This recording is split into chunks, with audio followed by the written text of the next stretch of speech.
Qed ikompli x-xogħol biex ftit tiżżarma l-Power Station tal-Marsa. Dan bitħejja tneħħija tat-tankijiet li fihom kien jinħażen il-heavy fuel oil u ċmini, it-tlieta se jitneħħa ħajt li jagħti għal triq Belt il-Ħażna.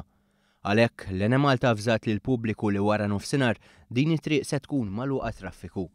Biex jinħoloq aktar spazju fiż-żona fejn hemm it-tankijiet u ċmini għaddej ukoll xogħol ta' tħammil u twaqqih ta' ventilaturi.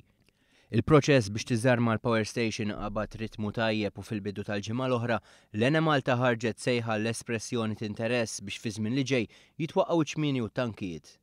Il-kuntratturi għandhom ċans sa nofs Novembru biex jissottomettu l-offerti tagħhom. L-għeluq ta' din il-Power Station ser inaqqas l-emissjonijiet fl-arja u għalhekk pajjiżna se jkun f'pożizzjoni aħjar li jilħaq obbligi internazzjonali. Saħansitra, l-Ene Malta ilha teħel penali sa mill-2012 minħabba li kienet għadha topera din il-Power Station li l-permess ambjentali tagħha skada.